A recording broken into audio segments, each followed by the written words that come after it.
Calling off the strike on Iran was actually applauded by some Democrats, including House Speaker Nancy Pelosi. We traveled to Columbia, South Carolina Saturday and asked Vermont Senator Bernie Sanders if the president made the right decision. See, it's like somebody setting a fire to a basket full of paper and then putting it out. He helped create the crisis, and then he stopped the attacks. The idea that we're looking at a president of the United States who, number one, thinks that a war with Iran is something that might be good for this country. He was just doing a limited strike. Oh, just a limited strike. Oh, well, I'm sorry. I just didn't know that it's okay to simply attack another country with bombs, just a limited strike. That's an act of warfare. The war in Iraq, Margaret, was a disaster. I believe from the bottom of my heart that a war with Iran would be even worse, more loss of life, never-ending war in that region, massive instability. So I will do everything I can, number one, to stop a war with Iran. Let's remember what we learned in civics, when we were kids. It is the United States Congress, under our Constitution, that has war-making authority, not the President of the United States. If he attacks Iran, in my view, that would be unconstitutional. So if you are commander-in-chief, you will ask Congress for permission before you engage in any kind of military action? Look, there are some times of emergency situations. Okay, that I understand. Defensive actions? Yeah, if you're attacked immediately, you have to respond. Nobody believes that we are in that type of emergency situation with Iran right now. So I'm going to do everything we can to stop that war. And what the function of a president should be is to say to Saudi Arabia, which, by the way, is a horrific dictatorship, a brutal dictatorship that kills dissidents, that treats women as third-class citizens. Our job is to say to Saudi Arabia, we're not following your lead. You're going to have to sit down with Iran. We will play a role. Work it out. The United States does not want to continue to lose men and women and trillions of dollars in never-ending wars in the Middle East. Work it out. We'll be back with more of our interview with Vermont Senator Bernie Sanders.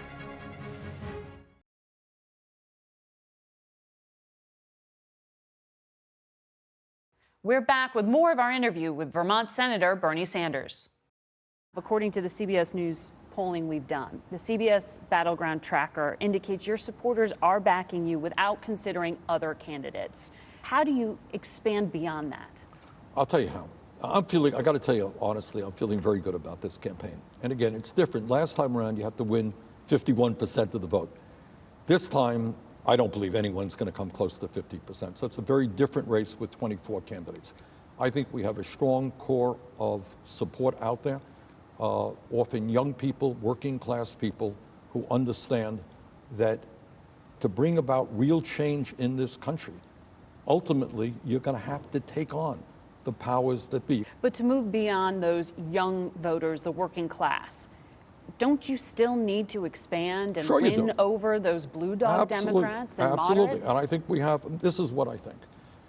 I think that our message of guaranteeing health care to all people resonates with a significant majority of people who are going to vote Democratic.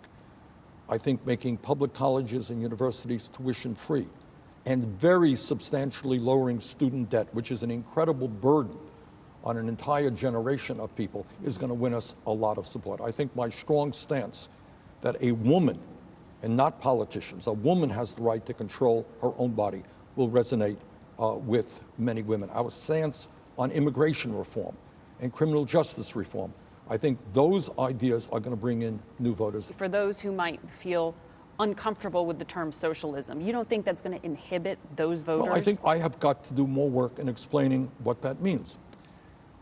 And what that means to me is carrying on the legacy of Franklin Delano Roosevelt. He said, economic rights are human rights, and we have got to guarantee all Americans fundamental economic rights, the right to a job that pays you a living wage, the right to health care, the right to education.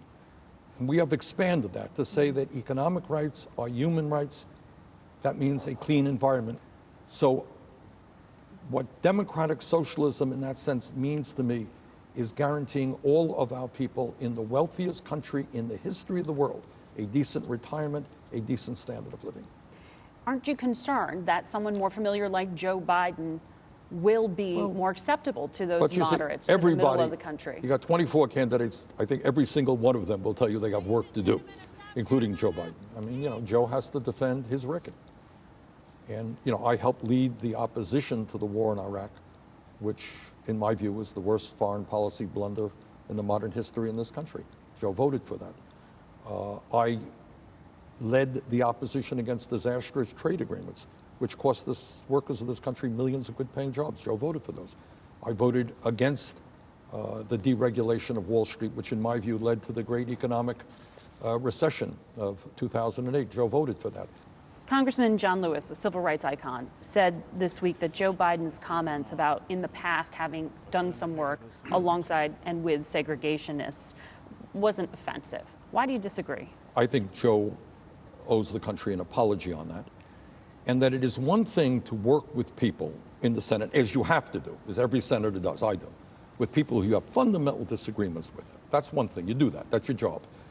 But it's another thing to kind of extol those relationships.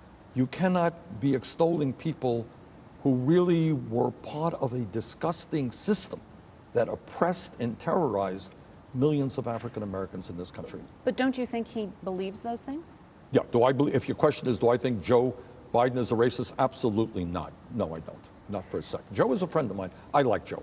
And I hope very much that this campaign will be about the real issues facing the American people and not, ugly, attacks. There are ICE raids set to start, estimates of some 2,000 people or so who will be targeted. Is this appropriate? No, it's not. It is absolutely not appropriate. But specifically on this point, the 2,000 that are supposed to be targeted haven't shown up for court dates. Essentially, they're not following the asylum process, the legal standards when they're here. So should they be prosecuted? Should they be deported? I don't like this deportation thing at all, and I think Trump uses this as a beginning to do worse things to come. Trump thinks that he can win re-election, and this is his political game. It's not an accident that he announced this the same time he went through his announcement that he was seeking re-election. You think this is purely politically motivated? Yeah, I do. And I think that, look, it's not to say that we don't have a serious problem, but there are ways for serious people to deal with serious immigration problems. It is a problem. But what he is doing, and this is his entire political strategy, is to divide the American people up. I appreciate you making time. Margaret, thank you very much for having me. I was just getting warmed up, Margaret. I know. Our full interview with Senator Sanders can be found on our website, facethenation.com. We'll have more from South Carolina when we come back.